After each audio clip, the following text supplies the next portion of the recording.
നമസ്കാരം. The path is the goal എന്ന discussion സീരീസിൻ്റെ അടുത്ത സെഷനിലേക്ക് വീണ്ടും ഏവർക്കും സ്വാഗതം.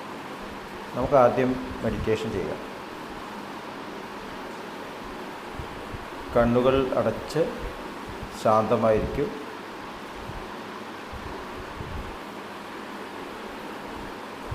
ഭൂമി മാതാവിനോടും സർവചരാചരങ്ങളോടും അന്തരീക്ഷത്തോടും കൃതജ്ഞത രേഖപ്പെടുത്തി.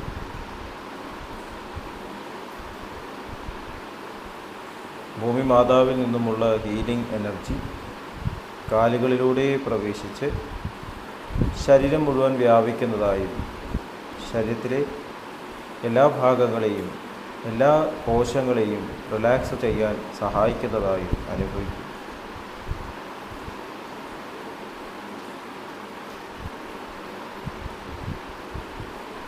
ഇപ്പോൾ ശരീരം പൂർണ്ണമായും റിലാക്സ്ഡായി. ഈ റിലാക്സേഷൻ ഹൃദയത്തിൽ അനുഭവിക്കും.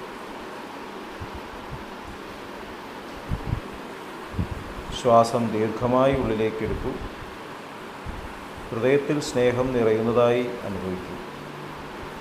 ശ്വാസം പുറത്തേക്ക് വിടുമ്പോൾ സ്നേഹം പ്രപഞ്ചം മുഴുവൻ വ്യാപിക്കുന്നതായും അനുഭവിക്കും.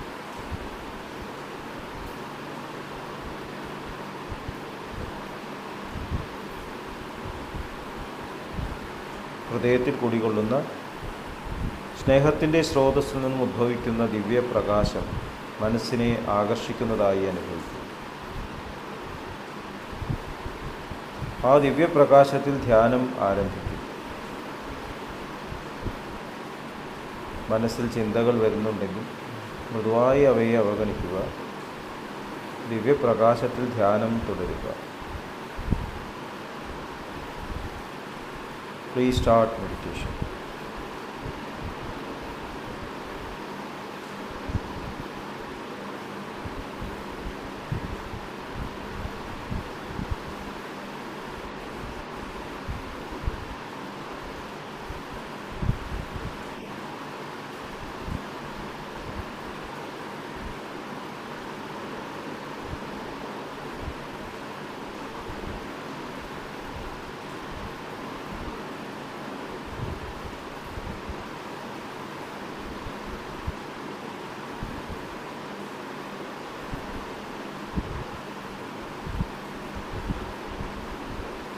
ഓക്കെ.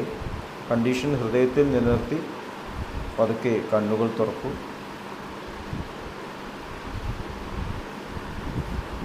എല്ലാവരെയും ഹാർദമായി ഹാർട്ട്ഫുൾനെസ് സഹജമാർ മെഡിറ്റേഷൻ സിസ്റ്റത്തിലേക്ക് സ്വാഗതം ചെയ്യുന്നു. എങ്ങനെ ജോയിൻ ചെയ്യാം എന്നതിൻ്റെ വിശദ വിവരങ്ങൾ ഡിസ്ക്രിപ്ഷൻ ബോക്സിൽ കൊടുത്തിട്ടുണ്ട്. Path is the goal. പാത തന്നെയാണ് ലക്ഷ്യം. അപ്പോൾ പാതയിലൂടെ സഞ്ചരിക്കുമ്പോൾ എങ്ങനെയാണ് സഞ്ചരിക്കേണ്ടത്, എന്തിനാണ് പ്രാധാന്യം കൊടുക്കേണ്ടത്? നമ്മുടെ ജീവിതം എന്ന് പറയുന്നത് ഒരു യാത്രയായിട്ട് ഉപയോഗിച്ചിട്ടുണ്ട്. അതുപോലെ തന്നെ കോൺവെർസേഷൻസ് വിത്ത് ഗോഡ് എന്നുള്ള പുസ്തകത്തിൽ ഒരു ട്രൈലോളജിയാണ്, 3 പുസ്തകമുണ്ട്, വായിക്കേണ്ട പുസ്തകമാണ്. അതിൽ ഒരു സിനിമയായിട്ടാണ് ഉപയോഗിച്ചിട്ടുള്ളത്. സിനിമയുടെ കഥാകൃത്ത് കഥ എഴുതി, തിരക്കഥാകൃത്ത് തിരക്കഥ എഴുതി, ഡയറക്ടർ സിനിമ ഉണ്ടാക്കുകയാണ്, പ്രൊഡ്യൂസർ നിർമ്മിക്കുകയാണ്. അപ്പോൾ അതിൽ അഭിനേതാക്കളും അഭിനേത്രികളും പങ്കെടുക്കുക. പലതരത്തിലുള്ള റോള് നൽകപ്പെടുന്നു. അപ്പോൾ സാധാരണ ജീവിതത്തിൽ ഇവരൊന്നും ആ റോളിൽ അഭിനയിക്കുന്ന ആളേ ആവില്ല. കഥ പറയുമ്പോൾ എന്നൊരു സിനിമയുണ്ട്. അതിൽ മമ്മൂട്ടി അവതരിപ്പിക്കുന്ന അശോക് രാജ് എന്നൊരു സിനിമാതരൻ, അദ്ദേഹം ദേഷ്യത്തോടെ ഒരു പ്രാവശ്യം പറയുന്നുണ്ട്, ഞാൻ സിനിമയിൽ പലതുമായിട്ട് അഭിനയിച്ചിട്ടുണ്ടാവും, പക്ഷേ ജീവിതത്തിൽ ഞാനൊരു മനുഷ്യനാണ്, പച്ച മനുഷ്യനാണ്, എനിക്ക് എൻ്റേതായിട്ടുള്ള ചിന്തകളുണ്ട്, വികാരങ്ങളുണ്ട്. അപ്പോൾ അതുപോലെ തന്നെ ഒരു സിനിമയിൽ അഭിനയിക്കുന്ന ആക്ടേഴ്സിനും ആക്ട്രസസിനും ഒക്കെ അവരുടേതായിട്ടുള്ള വ്യക്തിത്വങ്ങളുണ്ട്. അപ്പോൾ സിനിമയിൽ അഭിനയിക്കാൻ കയറുമ്പോൾ പ്രത്യേക വേഷം ഇടുന്നു, അതിന് പറ്റിയ രീതിയിൽ അഭിനയിക്കുന്നു. അപ്പോൾ റോള് ഫിക്സ്ഡാണ്. ഡയറക്ടർ പറയുന്നു എങ്ങനെ അഭിനയിക്കണം, കഥാകൃത്ത് റോളൊക്കെ ഫിക്സ് ചെയ്ത് കഴിഞ്ഞു. സിനിമയുടെ എൻഡും അറിയാം. പക്ഷേ സിനിമയുടെ റോൾ എങ്ങനെ അഭിനയിക്കണം എന്നുള്ളത് ഫിക്സ്ഡ് അല്ല. മനോധർമ്മം എന്നൊക്കെ പറയും കഥകളിയിൽ. അതുപോലെ സിനിമയിലുണ്ട് മനോധർമ്മം. ഓരോരുത്തരും അവരവരുടെ രീതിയിൽ കഥാപാത്രങ്ങളെ അവതരിപ്പിക്കാം. അപ്പോൾ കൂടുതൽ നന്നായിട്ട് അവതരിപ്പിച്ച് കഴിഞ്ഞാൽ ആൾക്കാർ പറയും നന്നായിട്ട് അഭിനയിച്ചു കേട്ടോ എന്ന് പറയും. ശരിക്കും അതുപോലെ തന്നെയായി. എൻ്റെ മുത്തശ്ശൻ പറയുന്നത് കേട്ടിട്ടുണ്ട്. ഒരിക്കൽ കലാമണ്ഡലം കൃഷ്ണൻ നായർ ഏതോ ഒരു കഥാപാത്രം കഥകളിയിൽ അഭിനയിച്ചതിന് ശേഷം പുറത്തു വന്ന് പറഞ്ഞു, ഇന്ന് നിങ്ങൾ കൃഷ്ണൻ നായരല്ലേ, ഇന്ന് കഥാപാത്രം തന്നെയായിരുന്നു. അത്ര ഭംഗിയായിട്ട് അങ്ങനെ അവതരിപ്പിക്കും, കഥാപാത്രമായിട്ട് മാറും. അപ്പോൾ ആൾക്കാർ ചിലപ്പോൾ അതുമായിട്ട് അങ്ങോട്ട് കാണികൾ ചിലപ്പോൾ അതായത് ഐഡൻറ്റിഫൈ ചെയ്യും. ഇത് വില്ലന്മാരോട് ദേഷ്യം, എന്തിനാണ് അയാൾ ഉപദ്രവിച്ചത് എന്നൊക്കെ പറഞ്ഞിട്ട് ചില വില്ലന്മാരോട് ദേഷ്യം വയ്ക്കുന്ന ആൾക്കാർ. വില്ലന്മാർ നല്ല ആൾക്കാരാണ് ജീവിതത്തിൽ. പക്ഷേ സിനിമയിൽ വരുമ്പോൾ ആ റോള് ഭംഗിയാക്കുന്നു. അപ്പോൾ എത്രത്തോളം ഭംഗിയാക്കിയിട്ട് അഭിനയിക്കുന്നു അത്രത്തോളം അവർ അടുത്ത സിനിമകളിൽ ചാൻസ് കിട്ടും. ബെറ്റർ റോൾസ്, കൂടുതൽ പ്രധാനപ്പെട്ട റോൾസ് വരും. ഇതുപോലെയാണ് നമ്മുടെ ജീവിതം.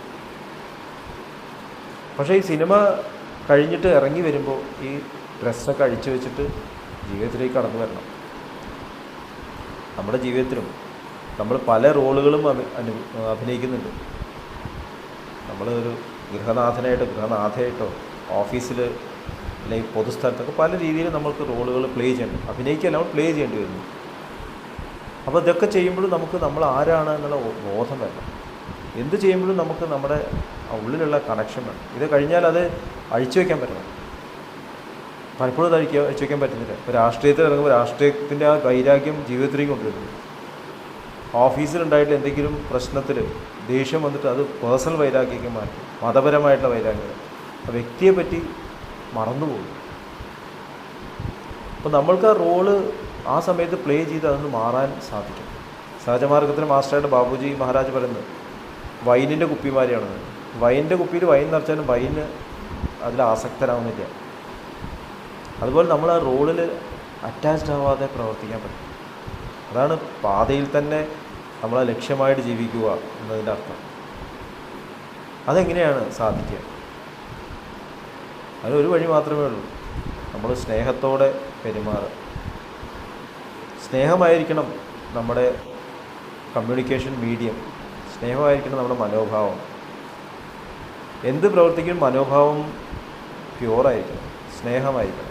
അങ്ങനെയാകുമ്പോൾ നമുക്ക് ആ റോൾ ഭംഗിയായിട്ട് പ്ലേ ചെയ്യാൻ സാധിക്കും. ഒരു കുട്ടിയെ അച്ഛനും അമ്മയും പരീക്ഷിക്കുമ്പോൾ തന്നെ അവിടെ സ്നേഹമാണ് പ്രവർത്തിക്കുന്നത്. അപ്പോൾ കുട്ടിയോട് ദേഷ്യമൊന്നുമില്ല.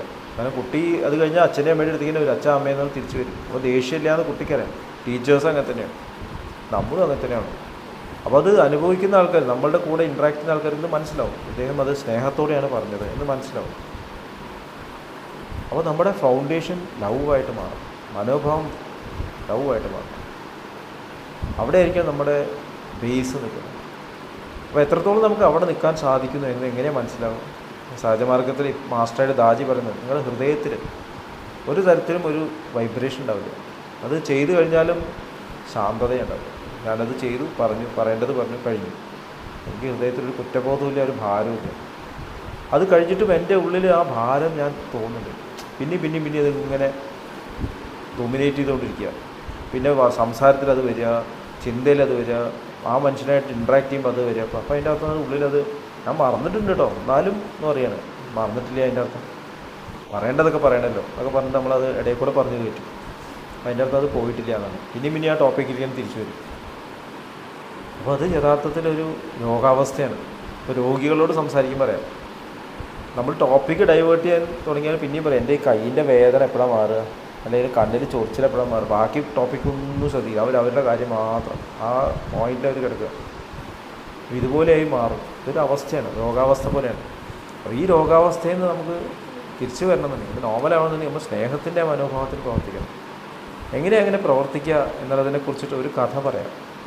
മുൻഷി പ്രേംചന്ദിൻ്റെ ഒരു വളരെ ടച്ചിങ് ആയിട്ടുള്ളൊരു കഥയുണ്ട്, ഈദ്ഗാഹ്. ഈ സീരീസ് പറഞ്ഞിട്ടുണ്ടോ അറിയില്ല, എന്നാലും ഒന്നുകൂടി പറയാം. ഹമീദ് എന്നൊരു കുട്ടി അവൻ്റെ മുത്തശ്ശിയായിട്ട് ജീവിക്കുന്നു.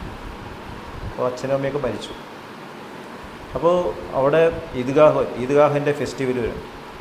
ആ പള്ളികളിലേക്ക് ആൾക്കാർ പോവുകയാണ്. അവിടെ എല്ലാ ഉത്സവങ്ങളും പോലെ അവിടെ കളിപ്പാട്ടങ്ങളുണ്ട്, എന്നാൽ ആ സമയത്ത് ജൈൻറ്റ് വീൽ വയ്ക്കും, മുട്ടായികൾ, പല സാധനങ്ങളുണ്ട് കുട്ടികൾക്ക്.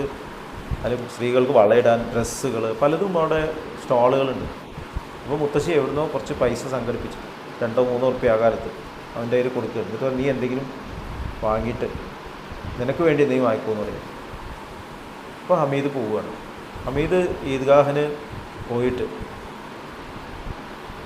ഈ സ്റ്റാളുകൾ കാണുമ്പോൾ പലതും കാണുന്നു. ബലൂൺ കാണുന്നു, കളിപ്പാട്ടങ്ങൾ കാണുന്നു.